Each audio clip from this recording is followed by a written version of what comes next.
اب یہ قرآن کی آیت جس کو سرنامہ کلام قرار دیا، وَلَا تَسُبُّوا الَّذِينَ يَدْعُونَ مِن دُونِ اللَّهِ فَسَبُّوا اللَّهَ عَدُوًّا بِغَيْرِ عِلْمٍ، اللہ کے علاوہ باقی خداؤں کو سب مت کرو.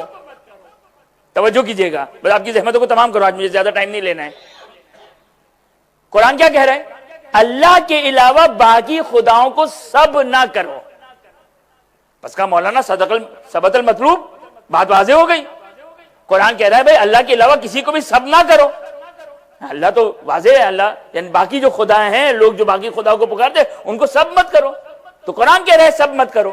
تو آپ کی خدمت میں شروع میں نے ایک جملہ کہا تھا. کیا جملہ کہا تھا؟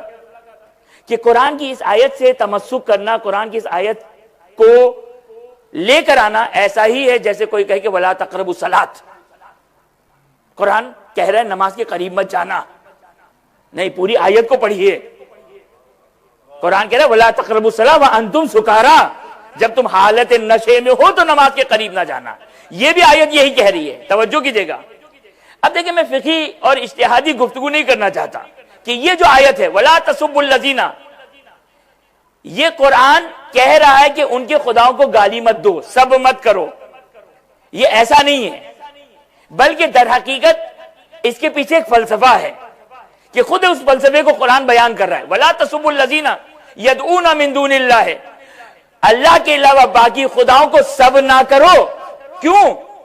فَسَبُّوا اللَّهَ عَدُوًّا بِغَيْرِ عِلْمٍ، اس لیے نہ یہ کہ سب کرنا حرام ہے، وہ تو خود قرآن کہہ رہا ہے کہ میں کر رہا ہوں. وہ تو خود قرآن کہہ رہا ہے تبت یدا ابی لہب، یہ تبت یدا ابی لہب سب ہے، صم بکم عمیون یہ سب ہے. قرآن کہتا ہے صوت الحمیر، اگر میں اشتباہ نہ کروں، کہ ان کی آواز، اب میں پھر لفظ کہوں گا تو ممکن کہ مولانا ایک ممبر کی شان کے مطابق میں قرآن کا ترجمہ کروں یا نہ کروں، گدھے کی آواز کی طرح ہے. یہ سب ہے. یہ کیا ہے؟ یہ سب ہے. قرآن کہتا ہے وہ حیوان ہے، بلکہ حیوان سے بدتر ہے. یہ کیا ہے؟ سب ہے. اب جائے میرے بچے اور جوان قرآن کے اوراق گردانی کریں اور اس میں سے دیکھیں قرآن نے کہاں کا سب استعمال کیا ہے. سب استعمال کیا ہے. اب قرآن خود کہہ رہا ہے کہ دوسروں کے خداؤں کو سب نہ کرو. نہیں، یہ آیت کنڈیشن کے ساتھ ہے، وداؤٹ کنڈیشن نہیں کہہ رہی ہے، یہ کنڈیشن کے ساتھ ہے. اللہ کے علاوہ باقی خداؤں کو سب نہ کرو. اور روایتوں میں اس کی امپلیمنٹیشن خود ائمہ نے اپنے بارے میں کی ہے. کس طرح آپ کی خدمت میں عرض کرتا ہوں میں کہ قرآن کیا کہہ رہا ہے؟ قرآن کہہ رہا ہے کہ اللہ کے علاوہ باقی خداؤں کو سب نہ کرو. اللہ کے علاوہ باقی خداؤں کو سب نہ کرو. کیوں؟ اس لیے کہ وہ دشمنی کی بنا پر، علم نہ ہونے کی وجہ سے، معرفت نہ ہونے کی وجہ سے وہ اس کے نتیجے میں اللہ کو سب کرتے ہیں. بس سب وداؤٹ کنڈیشن ایسا نہیں کہ حرام ہے، بلکہ اس کنڈیشن سے حرام ہے کہ اگر سب کرنے سے، غیر خدا کو سب کرنے سے اگر اللہ کو سب کیا جا رہا ہو تو وہاں پہ سب کرنا حرام ہو سکتا ہے. بڑی احتیاط سے میں نے یہ بات کہی ہے، حرام ہو سکتا ہے. اب کوئی زیادہ اگر اس سے زیادہ اگر معلومات لینا چاہے تو مجھ سے بعد میں پوچھے کہ میں نے ہو سکتا ہے کہ لفظ کیوں استعمال کیا. لیکن بہرحال توجہ کی آپ نے کہ سب اس وقت حرام ہے کہ آپ کے سب کرنے کی وجہ سے کوئی اللہ کو سب کرے. اسی وجہ سے معصوم نے کہا کہ ہمیں سب، ہمارے دشمنوں کو سب نہ کرنا. توجہ کریں، ہمارے دشمنوں کو سب نہ کرنا، کیونکہ وہ ہماری معرفت نہ رکھنے کی وجہ سے وہ ہم پر اور ہم کو سب کریں گے.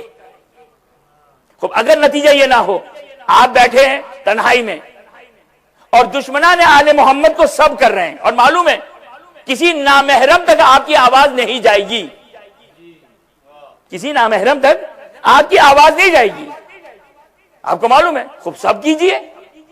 جو الفاظ انتخاب کرنا چاہیں بس فوش کی حد میں نہ داخل ہو، اردو میں کہیں، پنجابی میں کہیں، سندھی میں کہیں، انگلش میں کہیں، لفظ سب خود قرآن. سب اس وقت حرام ہے اگر حرام ہو سکتا ہے جب آپ کے دشمنان ہیں آل محمد کو سب کرنے کی وجہ سے آل محمد کو نعوذ باللہ من ذالک کوئی سب کرنا ہو تو حرام ہو سکتا ہے. تو آپ نے ملاحظہ فرمایا یہ آیت لا تسبوا لے کر آتے ہیں لوگ جب بحث لعنت ہوتی ہے، اولا تو میں نے کہا کہ اس کا لعنت سے کوئی تعلق نہیں ہے، لعنت ایک الگ پیکیج ہے، لعنت کو ایک الگ سائٹ پہ کیا ہوا ہے، 49 ٹائمز لفظ لعنت کو قرآن نے استعمال کیا ہے، لفظ سب۔ اور ہمارے یہ وائٹ کالر سے مراد، میرا بھی وائٹ کالر ہے، وائٹ کالر سے مراد یہ اس سینس میں وائٹ کالر کہ جو یہ کہتے ہیں بھئی ہم اپنی زبان کو کیوں خراب کریں، ہم اپنے آپ کو قرآن سے زیادہ پاک سمجھتے ہیں، ہم آل محمد سے زیادہ ہماری شان میں تو پتہ نہیں کون سی آیت تطہیر نازل ہوئی، ہم کسی کو برا نہیں کہیں گے۔ تو آپ نے ملاحظہ فرمایا کہ یہ کون سا دین ہے، یعنی ہم آل محمد سے زیادہ پاک و پاکیزہ نہیں۔ یاد رکھیے گا، جب تک دشمنان نے جس طرح باقی خداؤں سے برات کے بغیر توحید مکمل نہیں ہو سکتی، اسی طرح دشمنان آل محمد سے برات کیے بغیر ایمان مکمل نہیں ہو سکتا ہے۔ یہ 2+2 4 ہے۔